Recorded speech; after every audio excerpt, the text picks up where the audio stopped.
इंतजार मत करो, कुछ काम करो। एक बार एक गांव में एक साधु रहता था। वह साधु पेड़ के नीचे बैठा था और भगवान को याद कर रहा था। तो अचानक वहां बाढ़ आ गई।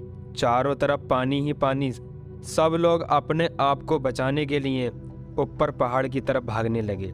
उनमें से एक आदमी ने देखा कि इस हालात में भी साधु जी भगवान की तपस्या कर रहे हैं और वह सोच रहा था कि ये अपने आप को बचाने के लिए कहीं जा क्यों नहीं रहे हैं। तो उसने साधु से पूछा, अरे आप कहीं जा क्यों नहीं रहे? आप भी मेरे साथ ऊपर पहाड़ की तरफ चलो, नहीं तो डूब जाओगे। साधु बोले, अरे हमें क्या होगा, मैं भगवान की इतनी तपस्या करता हूँ, मुझे कुछ नहीं होगा, मुझे भगवान अपने आप बचाएंगे। धीरे धीरे पानी साधु की कमर तक आ गया।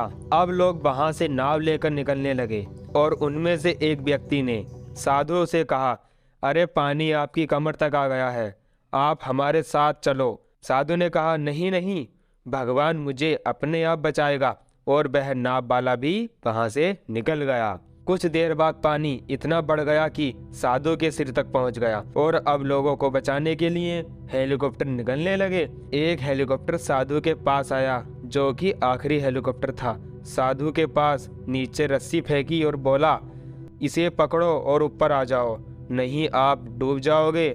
यह आखिरी हेलीकॉप्टर है और आपके पास भी दूसरा कोई रास्ता नहीं है बचने के लिए। साधु ने कहा, यह रस्सी वापस ऊपर खींच लो और आप चले जाओ, मुझे भगवान के ऊपर पूरा भरोसा है, वह मुझे बचा लेगा। पानी काफी ऊपर आ गया, पेड़ भी डूब गया और साधु की भी डूबने से मौत हो गई।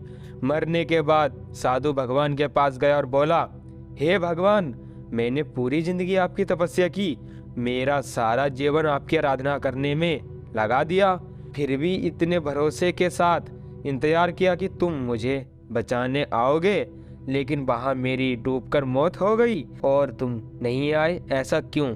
भगवान बोले, मूर्ख इंसान, एक नहीं 3 बार आया था, वो 3 बार मैं ही था। पहला पैदल, दूसरा नाव के द्वारा आया और तीसरा हेलीकॉप्टर के द्वारा आया, लेकिन तुमने मेरा एक भी अवसर पहचाना नहीं। पता नहीं किसका इंतजार कर रहा था।